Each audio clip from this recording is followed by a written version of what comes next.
নমস্কার, শান্তন টিভির পর্দায় আপনাদের সকলকে স্বাগত। আপনাদের সাথে মুহূর্তে রয়েছে দীপান্বিতা। চোখ রাখবো সংবাদে। টিচার ইনচার্জের ভরসায় চলছে স্কুলগুলোর পঠন পাঠন। দুজন শিক্ষক দিয়ে চলছে ৬১% স্কুল। বুনিয়াদী শিক্ষার দফা রফা। এ রাজ্যে ৬১% স্কুলে মাত্র দুজন শিক্ষক। ৫০% বিদ্যালয় পরিচালিত হচ্ছে একজন শিক্ষক দিয়ে। অথচ রাজ্যে শিক্ষিত বেকারের সংখ্যা কম নয়। বিএড ডিএলএড পাশ করা যুবক যুবতীরা শিক্ষকতার চাকরির জন্য মুখিয়ে আছে। চাকরি পেতে প্রতিনিয়ত আন্দোলন করছে বেকার যুবক যুবতীরা। টিআরবিটি থেকে উপযুক্ত যোগ্যতা সম্পন্ন টেট উত্তীর্ণ প্রার্থীদের তালিকা পাওয়ার পরেও বুনিয়াদী শিক্ষা দপ্তর থেকে চাকরির অফার প্রদানে গড়িমসি। জানা গেছে, বুনিয়াদী শিক্ষা দপ্তরের অধীনে সরকারি প্রাথমিক স্কুল রয়েছে ৬৮১টি। এর মধ্যে ৪১৬টি বিদ্যালয় পরিচালিত হচ্ছে দুজন শিক্ষক দ্বারা। এডিসি এলাকায় শিক্ষা ব্যবস্থার গঙ্গা প্রাপ্তি ঘটেছে অনেক আগে। ৩৪৫টি স্কুল পরিচালিত হচ্ছে একজন শিক্ষক দ্বারা। ফলে এই স্কুলগুলোতে পঠন পাঠন এক প্রকার লাটে উঠেছে বলা যায়। একদিকে শিক্ষা ব্যবস্থার উন্নয়নের ঢাকঢোল, অন্যদিকে রাজ্যের হাজার হাজার সরকারি স্কুল কার্যত নেতৃত্বহীন। প্রধান শিক্ষক নেই, সহকারী প্রধান শিক্ষক নেই, ইন্সপেক্টর অব স্কুল নেই। ফলে প্রশাসনিক শৃঙ্খলা থেকে শিক্ষার মান সবকিছুই ক্রমশ ভেঙে পড়েছে। গত ১৬ বছর ধরে প্রধান শিক্ষক, প্রধান শিক্ষিকা এবং ইন্সপেক্টর অব স্কুল পদে সরাসরি নিয়োগ বন্ধ থাকার ভয়াবহ ফল এখন রাজ্য শিক্ষা ব্যবস্থাকে গ্রাস করেছে। ইতিমধ্যে প্রায় ২৮৮টি প্রধান শিক্ষক ও সহকারী প্রধান শিক্ষক পদ এবং ১১৮টি ইন্সপেক্টর অব স্কুল পদ বিলুপ্ত হয়ে যাওয়ার অভিযোগ উঠছে। অভিযোগ আরো গুরুতর। সম্প্রতি টিপিএসসির মাধ্যমে প্রধান শিক্ষক, সহকারী প্রধান শিক্ষক এবং ইন্সপেক্টর অব স্কুল পদে সরাসরি নিয়োগের উদ্যোগ নেওয়া হয়েছিল, কিন্তু শিক্ষা দপ্তরের একাংশের গাফিলতি কিংবা রহস্যজনক ভূমিকার কারণে সে সংক্রান্ত ফাইল মহাকরণে পৌঁছানোর আগেই হারিয়ে যায় বলে অভিযোগ। যদি এই অভিযোগ সত্যি হয়, তাহলে তা শুধু প্রশাসনিক ব্যর্থতা নয়, শিক্ষা ব্যবস্থার বিরুদ্ধে এক ভয়াবহ ষড়যন্ত্র বলেও মনে করছেন অনেকেই। সবচেয়ে উদ্বেগজনক বিষয় হল, ত্রিপুরার প্রায় ৪৬৬৮টি সরকারি স্কুলের মধ্যে প্রায় ৮৬% স্কুলে নিয়মিত প্রধান শিক্ষক বা প্রধান শিক্ষিকা নেই। বহু স্কুলে টিচার ইনচার্জের ভরসায় চলছে শিক্ষা প্রতিষ্ঠান, অথচ শিক্ষাবিদদের মতে একটি স্কুলের প্রাণ কেন্দ্রই হল প্রধান শিক্ষক।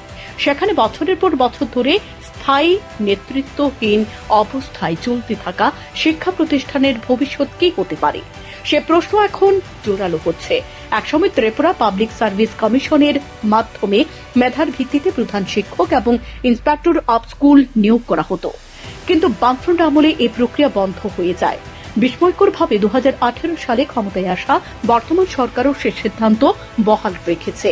ফলে একের পর এক অবসর হলেও নতুন নিয়োগ আর হয়নি। শিক্ষা দপ্তরের তথ্য অনুযায়ী গত ১৬ বছরে শত শত প্রধান শিক্ষক, সহকারী প্রধান শিক্ষক ও ইন্সপেক্টর অব স্কুল অবসরে গিয়েছেন, কিন্তু শূন্যপদ পূরণ না হওয়ায় সরকারি নীতিমালা অনুযায়ী বহু পদ একেবারে অবলুপ্ত হয়ে গেছে।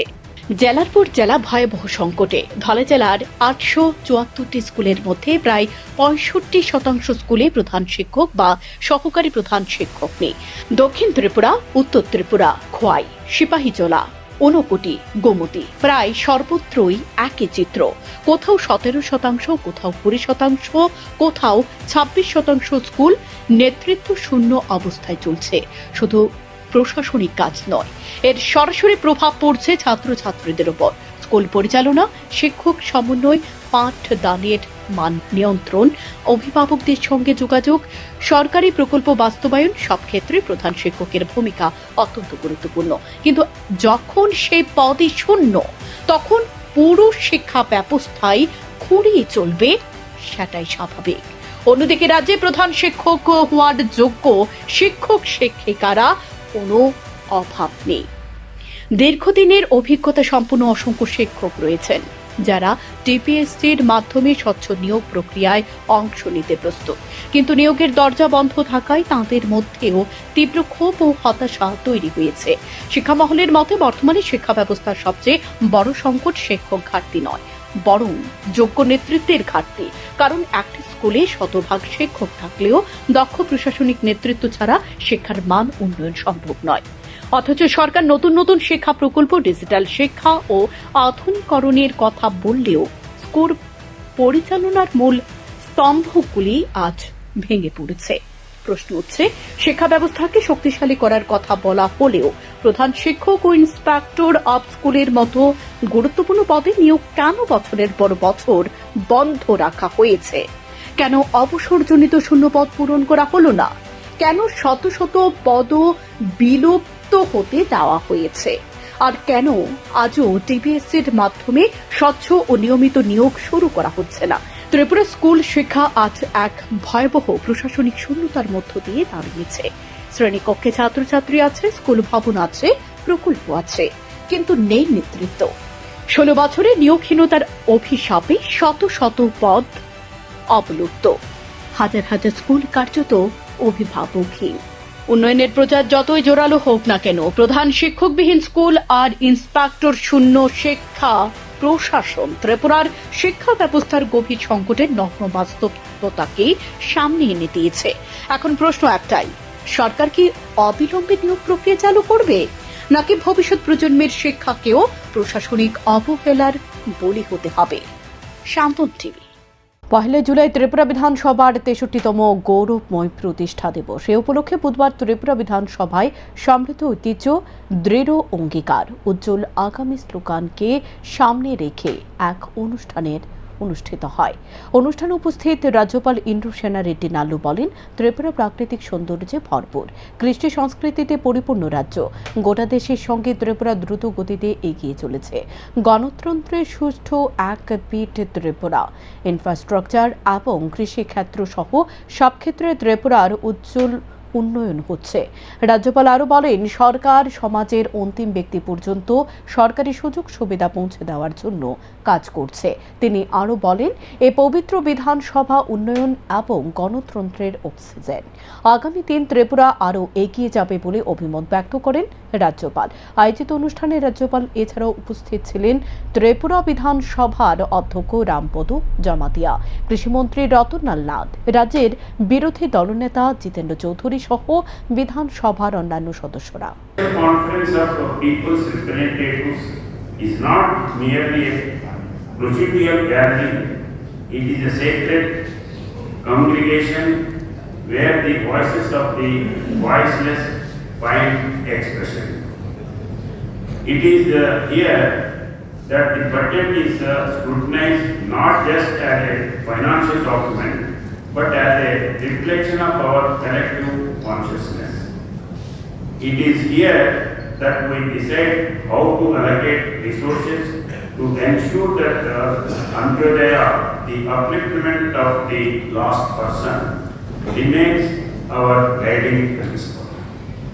I am deeply heartened to see that today's program includes a tree plantation drive and a regulation camp.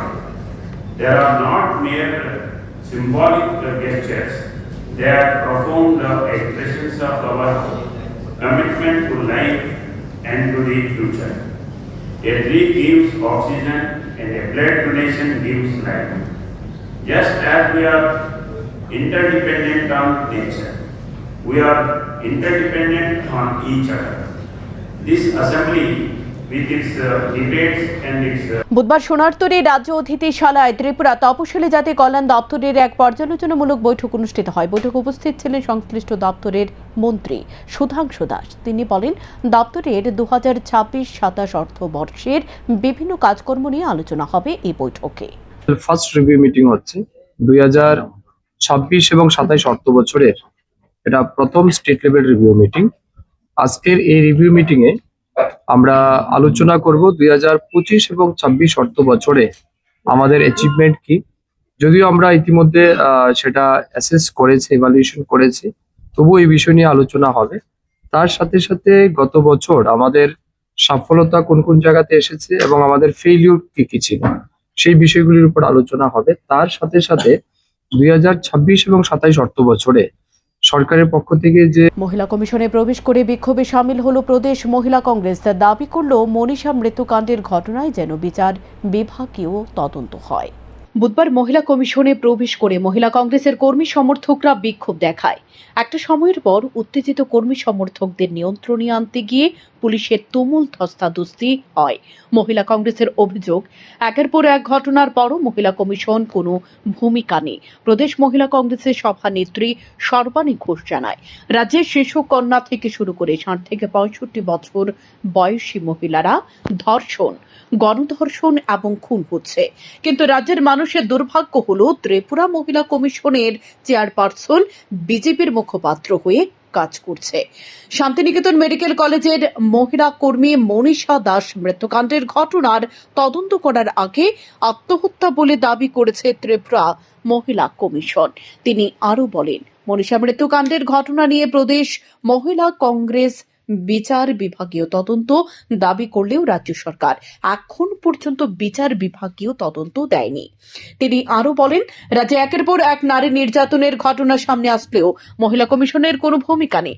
রাজ্যের মহিলারা যদি নিরাপত্তা না পায় তাহলে এই মহিলা কমিশন রেখে লাভ কি বলে প্রশ্ন তুললেন তিনি। আরো বলেন, রাজ্যে মহিলারা যদি মহিলা কমিশন রাজ্যে থাকার পরেও উপকৃত না হয় তাহলে এই মহিলা কমিশনকে মানা হবে না। আনন্দনগর দ্বাদশ শ্রেণী বিদ্যালয়ে এক ছাত্রীকে দীর্ঘ ৬ ঘন্টা আটকে রেখে নির্যাতন করার ঘটনার অভিযুক্ত বিজেপি নেত্রীর ছেলের বিরুদ্ধে কোনো আওয়াজ তুলেনি মহিলা কমিশন। অথচ মহিলা কমিশন স্থাপন করা হয়েছে মহিলাদের সুরক্ষার জন্য। এটা নিরপেক্ষ একটা কমিশন। এই কমিশন থাকার পরে যদি কোনো রকম সাহায্য না পায় মানুষ, তাহলে মানুষ যাবে কোথায়?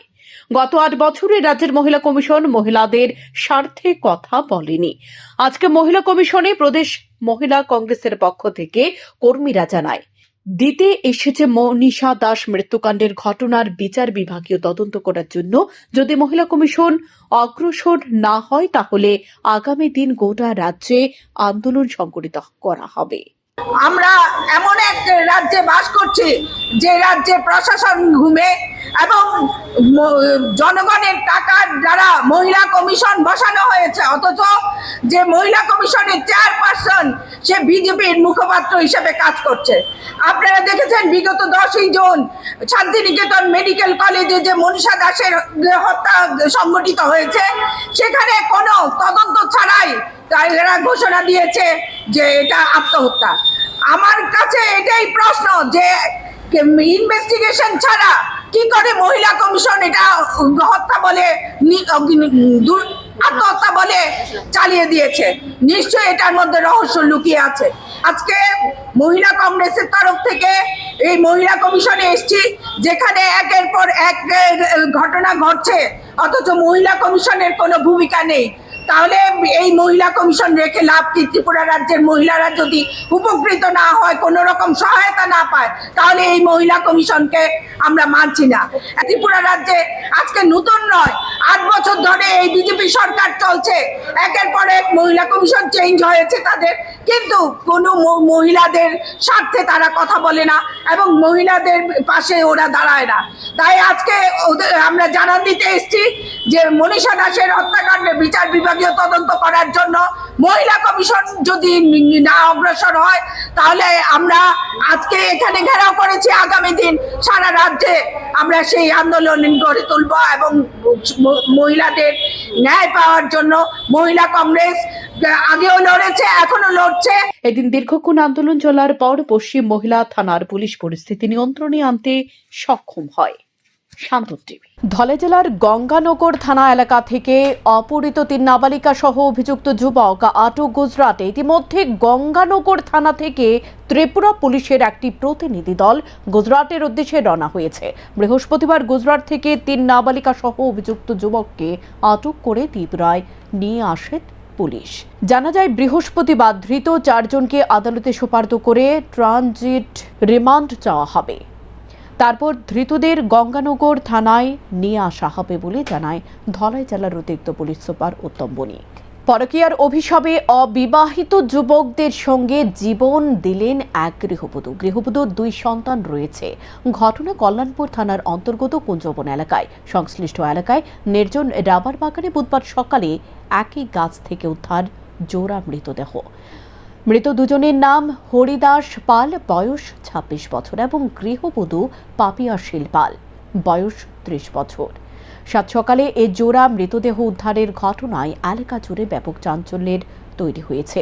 ঘটনার খবর পেয়ে কল্যাণপুর থানার পুলিশ ঘটনাস্থলে ছুটে গিয়ে মৃতদেহ উদ্ধার করে নিকটবর্তী কল্যাণপুর হাসপাতালে নিয়ে যায় ময়নাতদন্তের জন্য।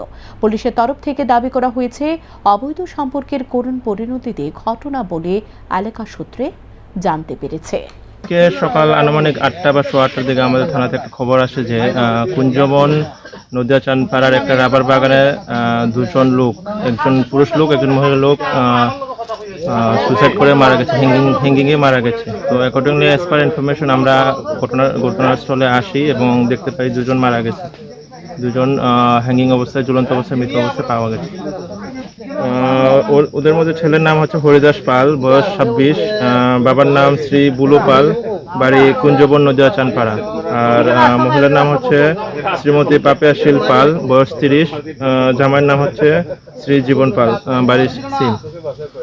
একটা জাস্ট গ্রামবাসীদের থেকে একটা জানতে পেরেছে ওদের মধ্যে হয়তো বা কোনো একটা সম্পর্ক ছিল, সে কারণে হয়তো বা ওরা ফার্স্টে মারা গেছে, এমন একটা প্রাথমিক একটা জানা গেছে আর কি। নলছড় বিধানসভার অন্তর্গত লক্ষণঢেপা দ্বাদশ শ্রেণী বিদ্যালয়ে ছাত্রছাত্রীর সংখ্যা 226 জন, শিক্ষক আছে মাত্র 6 জন। তার মধ্যে একাদশ এবং দ্বাদশ শ্রেণীতে পাঠরত প্রায় 64 জন ছাত্রছাত্রী রয়েছে। দীর্ঘদিন ধরে বিষয় শিক্ষকের সংকটের অভিযোগ, তার উপর এখন আরও একজন শিক্ষক বদলি হয়েছে। এর প্রতিবাদে বুধবার সকাল 8টা থেকে আন্দোলনে নামে ছাত্রছাত্রীরা। তাদের অভিযোগ, বিদ্যালয়ে বাংলা, ইংরেজি এবং ইতিহাস বিষয় কেন্দ্রিক শিক্ষক নেই। একজন মাত্র ইংরেজি বিষয় কেন্দ্রিক শিক্ষক ছিলেন, তিনি জিটি থেকে পিজিটি হওয়ার পর থেকে তাঁকেও বদলি করে দেওয়া হয়েছে বিদ্যালয় থেকে, তাই তারা দাবি করছে শিক্ষকের। আমাদের স্কুলের যে আগে টিচার ছিল ইংলিশ টিচার, স্যারের জিটি ছিল, তো বর্তমানে ওখানে স্যারের পিজিটি হয়েছে। পিজিটি হওয়ার কারণে স্যারকে অন্য স্কুলে পোস্টিং দেওয়া হয়েছে। বিগত অনেক বছর ধরে আমাদের স্কুলে ইংলিশ টিচার নাই থাকার সত্ত্বেও স্যারের ইংলিশ টিচার পিজিটি পাওয়ার পরেও স্যারকে অন্য স্কুলে দেওয়া হয়েছে, কিন্তু আমাদের স্কুলে আপাতত এখনও কোনো ইংলিশ টিচার নেই। শুধু ইংলিশ নয়, আমাদের স্কুলে বাংলা টিচার নেই, কোনো অর্ধেক সাবজেক্ট টিচারের ক্লাস সাবজেক্ট টিচার নেই। পিছনে কোনো টিচার নেই, মানে টিচারের অনেক সংকট। ঠিক আছে, আজকে আমরা 12 বছর স্কুলে পড়ছি, 12 বছর স্কুলের মধ্যে মানে ম্যাক্সিমাম আমরা টিচারের সংকট পেয়েছি। সব সাবজেক্টের পিছনে কোনো টিচার পাইনি আমরা। তোমাদের স্কুলের নাম কি? লক্ষণঢেপা স্কুল। তোমাদের 11-12 এর টোটাল কতজন স্টুডেন্ট আছে? 64। তার মধ্যে সাবজেক্ট টিচার কতজন শর্টেজ আছে এখন পর্যন্ত? 3 জন শর্টেজ আছে। পানীয় জলের দাবিতে প্রমিলা বাহিনী দক্ষিণ মহেশপুর এলাকায় সোনামুড়া বিলোনিয়া সড়ক অবরোধ করলেন বুধবার। ঘটনার বিবরণী জানা যায়, কাঠালিয়া ব্লকের অন্তর্গত দক্ষিণ মহেশপুর পঞ্চায়েত এলাকায় একটা অংশের পানীয় জলের পাইপলাইন ফেটে যাওয়ার পরিপ্রেক্ষিতে জল সরবরাহ একেবারেই বন্ধ। বাধ্য হয়ে প্রমিলা বাহিনী বুধবার সকাল থেকে শুরু করে রাস্তা অবরোধ। সোনামুড়া বিলোনিয়াগামী সড়কে দক্ষিণ মহেশপুর বাইপাস সড়কের ওপর শুরু হয় অবরোধ, আর এতে করে রাস্তার দুপাশে বহু দূর পাল্লার গাড়ি থেকে ছোট মাঝারি বহু গাড়ি দাঁড়িয়ে থাকতে হয়। শান্তিরবাজার মহকুমার অন্তর্গত লাউগাং সাহাপাড়া এলাকায় রাতের আঁধারে এক চাঞ্চল্যকর ঘটনা প্রকাশ্যে এসেছে। অন্যের কষ্টার্জিত রাবার বাগানে ঢুকে প্রায় শতাধিক রাবারের চারা গাছ কেটে নষ্ট করার সময় হাতে নাতে আটক করা হয়েছে 2 দুষ্কৃতীকে। ধৃত দুজনেই সম্পূর্ণ মদমত অবস্থায় ছিল বলে জানা গেছে। ধৃতদের মধ্যে একজনের নাম মিঠুন দেবনাথ এবং অপরজন নাথ কলোনির বাসিন্দা বলে জানা গেছে। কিনে লাগাইছি আজকে শুদ্ধ 10 দিন। তো এতে খরা আমরা কলসি করে জল লইয়া গাছের গোড়া দিই। আজকে বিমল দেবনাথের পোলা লিটন দেবনাথ, মিটন দেবনাথ, হ্যাঁ চুরি মিটন দেবনাথ, আরেকটা পোলা লইয়া বাগানে ঢুকে গেছে। আচ্ছা, দোকানের পরে আমার ইউনিয়নের অনেক পোলাবান আছে, আমার গ্রামের পোলাবান্ডি ছিল। তারা দেখছে যে এই পোলাবান্ডি গাছটি ফিরতে আছে, মানে ফেরেলাতে আছে, তো ফাটছে না, কিন্তু ভাঙ্গা লাগছে, অনেকগুলো গাছ ভাঙ্গা লাগছে। তখন আমি বাজারে ছিলাম, আমারে ফোন করছে, ফোন করার সঙ্গে সঙ্গে আমি কিছু পোলাবান লইয়া বাজার তিয়া চল আমরা বাগানে কেডা ঢুকছি দেখি, আইয়া তারার বাগানে ধরছি। ধরার পরে তারা জিজ্ঞেছি আমি, তোরা কে কইছে বাগানটা বাগানোর লাগিয়া, যে মানে কইছে কেউ কইছে না, একদম মদমত্ত অবস্থা। তো কইছি যে তোরা কোন সময় ক্ষতি করছি, কইছেন না, তাহলে তোরা কেন গাছটি ভাঙলি? যারা যারা গাছ ভাঙতে আইছে বা নষ্ট করতে আইছে, আপনার যে সম্পত্তি নষ্ট করতে আইছে, তাদের নাম কি? একজনের নাম হচ্ছে মিটন দেবনাথ, আরেকজনের বাড়ি নাথ কলোনি। এর নামটা আমি জানি না যদিও। পেঁচাথল থানাধীন ড্যাপাছড়া এলাকায় 7 বছরের এক শিশু স্নান করতে গিয়ে গভীর জলে তলিয়ে যায়। মঙ্গলবার ঘটনার খবর পেয়ে দ্রুত ঘটনাস্থলে পৌঁছায় পানিসাগর ফায়ার সার্ভিস কর্মীরা এবং পানিসাগর সিভিল ডিফেন্স স্বেচ্ছাসেবকরা। তারা শিশুটিকে উদ্ধার করতে না পারায় ঘটনাস্থলে এসে পৌঁছায় এনডিআরএফ টিম। তারপর দীর্ঘ প্রায় 5 ঘন্টার মধ্যে শিশুকে উদ্ধার করা হয়। এরপর দ্রুত পানিসাগর হাসপাতালে নিয়ে গেলে তাকে মৃত বলে ঘোষণা করা হয়। জানা যায় শিশুটি অন্যান্য শিশুদের সঙ্গে স্নান করতে গিয়েছিল, তখন এই ঘটনা সংঘটিত হয়। ঘটনার পর এলাকায় নেমে এসেছে শোকের ছায়া। মোহরছড়া এলাকায় আধুনিক বাজার শেড নির্মাণের দাবি উঠছে। তাঁদের মতে এতে রাস্তার উপর হাট বসার অবসান ঘটবে, যানজট কমবে এবং নিরাপদ ও সুষ্ঠু পরিবেশে ব্যবসা পরিচালনা করা সম্ভব হবে। জানা গেছে, কৃষক ও সাধারণ মানুষের দীর্ঘদিনের দাবির পরিপ্রেক্ষিতে একটি আধুনিক বাজার শেড নির্মাণের পরিকল্পনা নেওয়া হয়েছে। তবে প্রস্তাবিত স্থান হিসেবে মোহরছড়া বাজারের পরিবর্তে কমলনগর সংলগ্ন এলাকা বিবেচনা করা হচ্ছে। আর এই পরিকল্পনাকে ঘিরে দেখা দিয়েছে নতুন বিতর্ক। কৃষকদের আশঙ্কা, প্রতি মঙ্গলবার তোতাবাড়িতে সাপ্তাহিক হাট বসে। কমলনগর ও তোতাবাড়ির দূরত্ব 1 কিলোমিটারেরও কম, ফলে পরপর 2 দিন এত কাছাকাছি এলাকায় 2টি সাপ্তাহিক হাট বসলে ক্রেতা ও ব্যবসায়ীদের উপস্থিতি কমে যেতে পারে, যার প্রভাব পড়বে কৃষকদের বিক্রির উপর।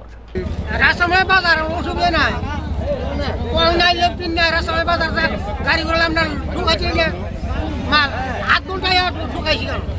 এ লো এ কত দিতে বাজারটা কোন জায়গা বলি শুরু দিব? মরসরা, এটা মরসরা বাজার। প্রতিবাদ জানাইতেছি, রাস্তার উপরে গ্যাদারিং থাকলে স্টুডেন্ট চলাফেরা করতে পারে না, সকালের দিকে একটা অ্যাম্বুলেন্স যাইতে পারে না, কৃষক মাল নিয়ে বাজারে ঢুকতে পারে না। টাইম মতো জিনিসটা না বিক্রি করতে পারলে আমাদের যে মালের যেই দামটা, এই দাম ঠিক টাইমে না বিক্রি করতে পারলে মালের ইয়েটা পাওয়া যাচ্ছে না, পয়সাটা পাইতেছে না কৃষক। যার দরুন আমাদের একটা বিরাট সমস্যা হইতেছে এই রাস্তার উপরে বাজার থাকাতে। তো দীর্ঘ 30-40 বছর ধরে এই অবস্থা চলছে। এটা তো আমি তো আইসি কেন আর 60 বছরে, এর আগে আছে এরকমই রাস্তার মধ্যে থাকে রাস্তার মধ্যে বাজারটা। হ্যাঁ, বাজারটা রাস্তার মধ্যে আমি আইসি 60 বছরে। তো এটা থেকে মানে কোনো পরিত্রাণ নাই এই জায়গাটা? না, পরিত্রাণটা বলতে ওই যে আগে বা রাস্তার বাসই বলতে দোকানদার গুলি ওই যে খুচরা বেছে এদের সেট বানাই দিছে, গেল তারপর তারা গেল বইয়া বেছে খুচরা। সামনে আরো জায়গা আছে, এই যে সেট হয়েছে সামনে অনেক জায়গা আছে, এখানে দিলে আর দিও পয়সা পাশে রাস্তা বইলে কোনো অসুবিধা হতো না। আপনার তো মরছড়া বাজারের সভাপতি, তো আপনাদের কি দাবি? মানে আমরা দাবি হইল তাতে গেলে ব্যবসায়ীরা বাসে, রাস্তার দিয়েও বাসে দোকান আগের মতন যেমন আসছিল, আর ভিতরে গেছি করলে রাস্তার পশ্চিম সাইডে আর দুই সাইডে করলে খুব সুবিধা হবে দোকানদারতে। এখনকার মতো সংবাদ এই পর্যন্ত। পরবর্তী আপডেট পেতে চোখ রাখুন শান্তন টিভির পর্দায়। নমস্কার।